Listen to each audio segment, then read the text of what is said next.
आज हम भौतिक विज्ञान शिक्षण में पाठ्य योजना निर्माण के विभिन्न उपागम और पाठ्य योजना विकसित करने की आरसीएम विधि यानी आरसीएम सिस्टम के लिए पढ़ेंगे। तो सबसे पहले हम पाठ्य योजना निर्माण की विभिन्न उपागम जान लें कि पाठ्य योजना का निर्माण कौन कौन से किन किन उपागमों से किया जाता है। सबसे पहले जो सबसे प्राचीन पद्धति है, सबसे प्राचीन प्रणाली है, हार्वर्ड की पंचपद प्रणाली है और यही सबसे ज़्यादा प्रयोग में लाई जाती है, यानी हार्वर्डसन 5 स्टेप्स अप्रोचेस, यानी इसी का ही सबसे ज़्यादा प्रयोग किया जाता है और यही क्या है, सबसे प्राचीन प्रणाली है। दूसरा है डीबी तथा किलपैट्रिक उपागम, यानी डीबी और किलपैट्रिक अप्रोच।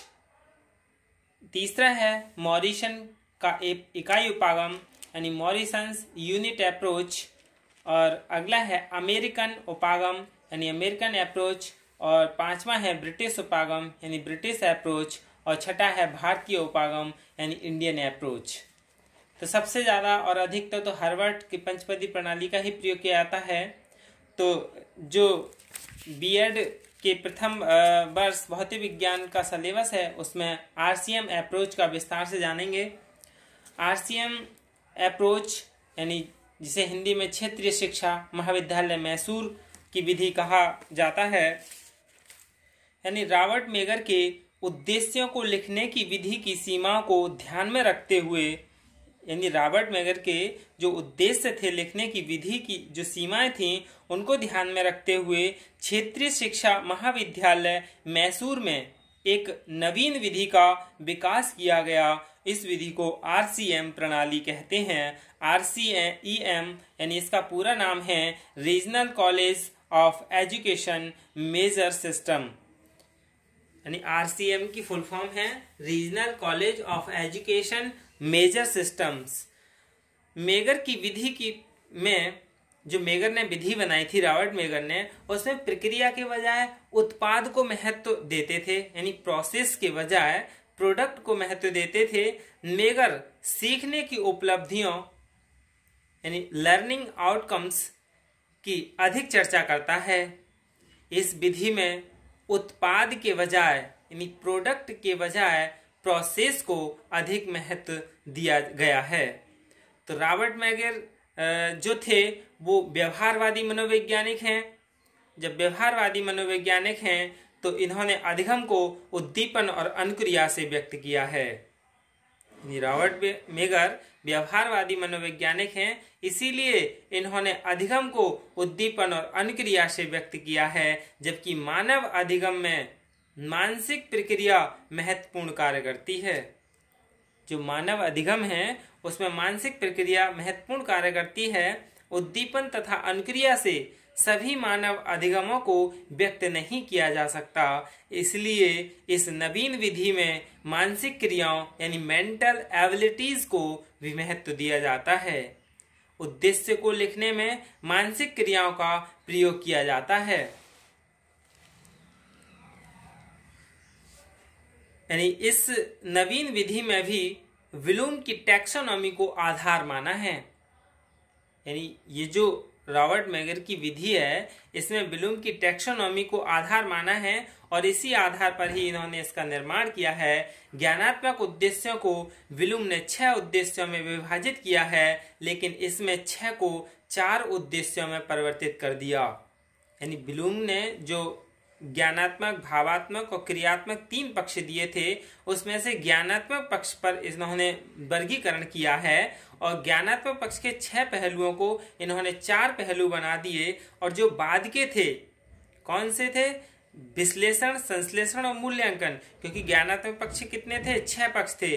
कौन कौन से? ज्ञान, बोध, प्रयोग, विश्लेषण, संश्लेषण, मूल्यांकन। शुरू के 3 तो वही रखे इसने सेम, जो लास्ट के 3 थे विश्लेषण, संश्लेषण, मूल्यांकन, इन तीनों का इसने एक नाम रख दिया, यानी सृजनात्मकता।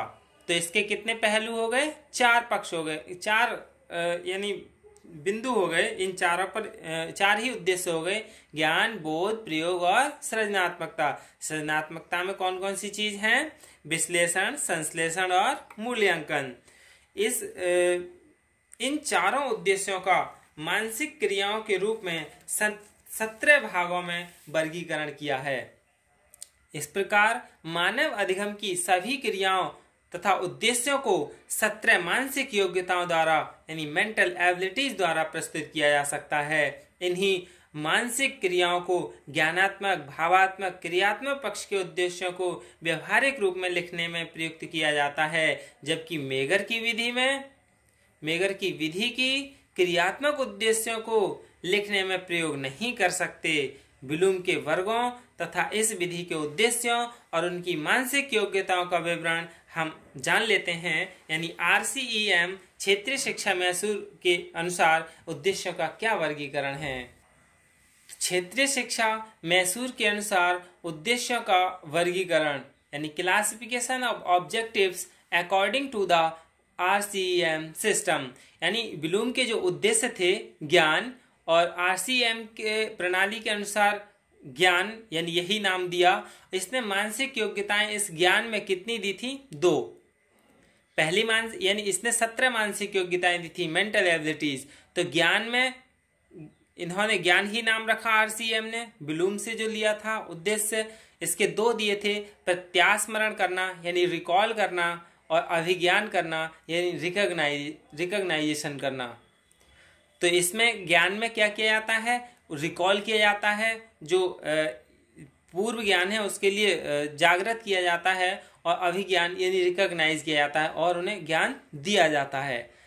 दूसरा है बोध यानी कॉम्प्रिहेंशन ही इसने यही नाम दिया। और इसमें कितने थे? इसमें भी इसने लगभग 7 यानी इसने बोध में 7 दिए थे। पहला है संबंध देखना यानी सी रिलेशनशिप। दूसरा है उदाहरण देना यानी साइट एग्जाम्पल्स, और भेद करना यानी डिस्क्रिमिनेट, और वर्गीकरण करना यानी क्लासिफाई, व्याख्या करना यानी इंटरप्रेट, और सामान्यीकरण यानी जनरलाइज करना। और 7वां है पुष्टि करना यानी वेरीफाई करना। तो इसमें बोध में 7 चीजों को किया जाता है RCEM उपागम में।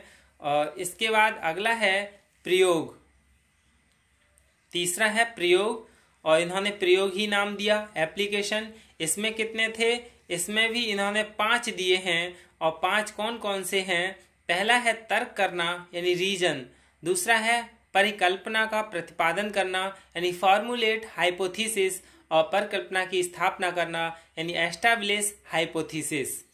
चौथा है निष्कर्ष निकालना यानी इन्फर, और 5वां है पूर्व कथन करना यानी प्रेडिक्ट। तो ये क्या है? RCEM उपागम, जो कि ब्लूम टैक्सोनॉमी को इसने अपना आधार माना। अब चौथा है विश्लेषण यानी एनालाइज को इसने सृजनात्मक नाम दिया, क्रिएटिविटी। और इस चौथी में ही सभी चीज दे दी यानी विश्लेषण, संश्लेषण और मूल्यांकन, इन तीनों को जोड़कर सृजनात्मक बनाया, जिसके 3 ही इसमें पक्ष उद्देश्य हैं। विश्लेषण करना यानी एनालाइज, संश्लेषण करना यानी सिंथेसिस, और मूल्यांकन करना यानी इवैल्यूएशन। यही क्या है? RCEM उपागम के वर्गीकरण है, यानी 17 मानसिक योग्यताओं का वर्गीकरण किया है, और इसने अपना आधार ब्लूम टैक्सोनॉमी को माना है। यही क्या है? RCEM अप्रोच है। धन्यवाद।